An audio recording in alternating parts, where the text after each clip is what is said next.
सत्ता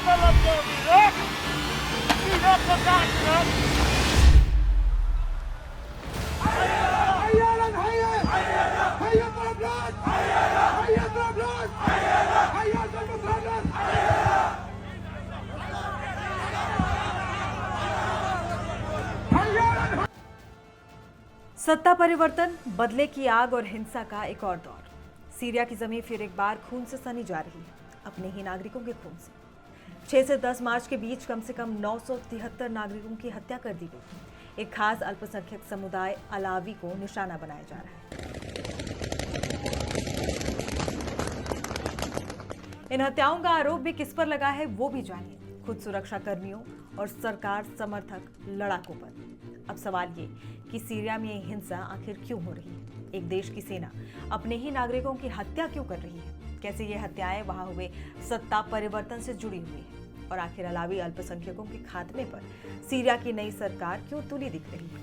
तो आज की बात सीरिया की इसी बड़ी खबर पर। नमस्कार, आप देख रहे हैं एनडीटीवी इंडिया और मैं हूं आपके साथ जया तिवारी। तो 7 मार्च को सोशल मीडिया पर एक वीडियो वायरल हुआ। लताकिया के अल शिलफतिया में सड़क पर कई शव बिखरे हुए पाए गए। रॉयटर्स ने सड़क के लेआउट्स, इमारतों की बनावट, सड़क के खंभों और पेड़ों के आधार पर वीडियो की जगह की पुष्टि की, जो सीरिया के लताकिया और हफ़ी के बीच सड़क पर स्थित एक शहर है। हालांकि शवों की पहचान की पुष्टि नहीं हो पाई, जिसके चलते ये घटना और रहस्यमयी बन गई। अब एक नज़र इस सवाल पर कि ये हिंसा क्यों हो रही है।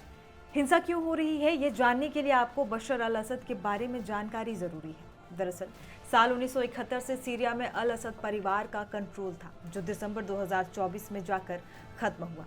बशर अल असद को सत्ता से हटाकर अहमद अल शरा ने अंतिम सरकार बनाई है।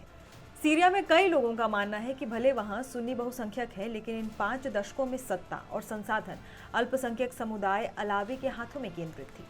अल असद परिवार इसी समुदाय से आता है। साल 2000 में पिता हाफिज अल असद की मौत के बाद बशर अल असद को कंट्रोल मिला था। सत्ता में आने के बाद बशर अल असद ने भले अर्थव्यवस्था को खोला, लेकिन इसका फायदा काफी हद तक कुलीन वर्ग तक ही सीमित रहा। जब महंगाई और बेरोजगारी बढ़ी तो शुरू में शांतिपूर्ण दिखने वाला विरोध हिंसा में बदलने लगा।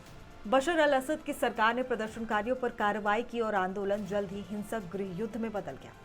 दिसंबर 2024 में जाकर सीरिया में सत्ता परिवर्तन हुआ और बशर अल असद को सीरिया छोड़कर भागना पड़ा। देश में पिछले साल दिसंबर महीने में बशर अल असद की सत्ता जाने के बाद ये हिंसा और बढ़ गई। अब तक 1000 से ज्यादा लोग मारे जा चुके हैं। अब बशर अल असद के वफादार लड़ाकों की टक्कर नई सरकार के सुरक्षा कर्मियों और हयात तहरीर अल शाम के लड़ाकों से हो रही है।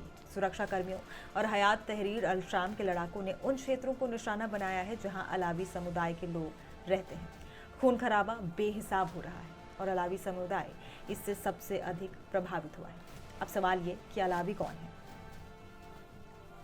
तो बता दें, सीरिया में अलावी एक धार्मिक अल्पसंख्यक है। सीरिया की कुल आबादी में इनका हिस्सा लगभग 12% है। शिया इस्लाम से निकले समुदाय की अलग अलग मान्यताएं और रीति रिवाज हैं। ऐतिहासिक रूप से अलावी सीरिया के तटीय क्षेत्रों में केंद्रित रहे हैं, खासकर लताकिया और टॉटस प्रांतों में।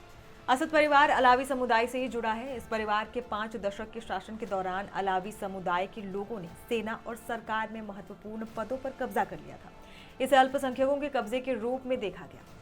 असद के सत्ता से बेदखल होने के बाद हथियारबंद सुन्नी गुटों ने, जो कथित तौर पर नई सरकार के प्रति वफादार हैं, अलावी समुदाय के खिलाफ बदला लेने के लिए हत्याएं शुरू कर दी। माना जा रहा है कि नई सरकार ने भी इसे खुली छूट दे रखी है।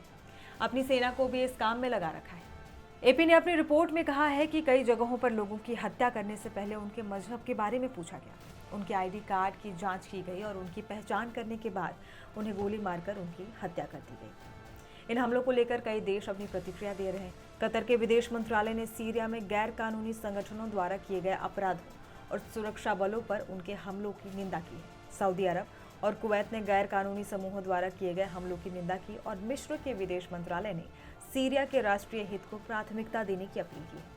ऐसे ही जॉर्डन के विदेश मंत्री ऐमान अल सफादी ने एक्स पर एक पोस्ट में कहा कि मित्र देश सीरिया की सुरक्षा, संप्रभुता और शांति के लिए किए जा रहे सभी प्रयासों का समर्थन किया है और विदेशी हस्तक्षेपों की निंदा की है।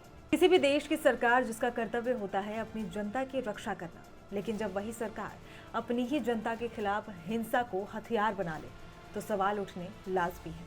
लेकिन सीरिया की सरकार अपनी सत्ता बचाने के लिए निर्दोष लोगों की जान ले रही है। लोग सवाल कर रहे हैं कि आखिर कब तक ये क्रूरता जारी रहेगी। क्या अंतर्राष्ट्रीय समुदाय इस पर कोई ठोस कदम उठाएगा या फिर सीरिया के लोग इसी तरह मारे जाते रहेंगे?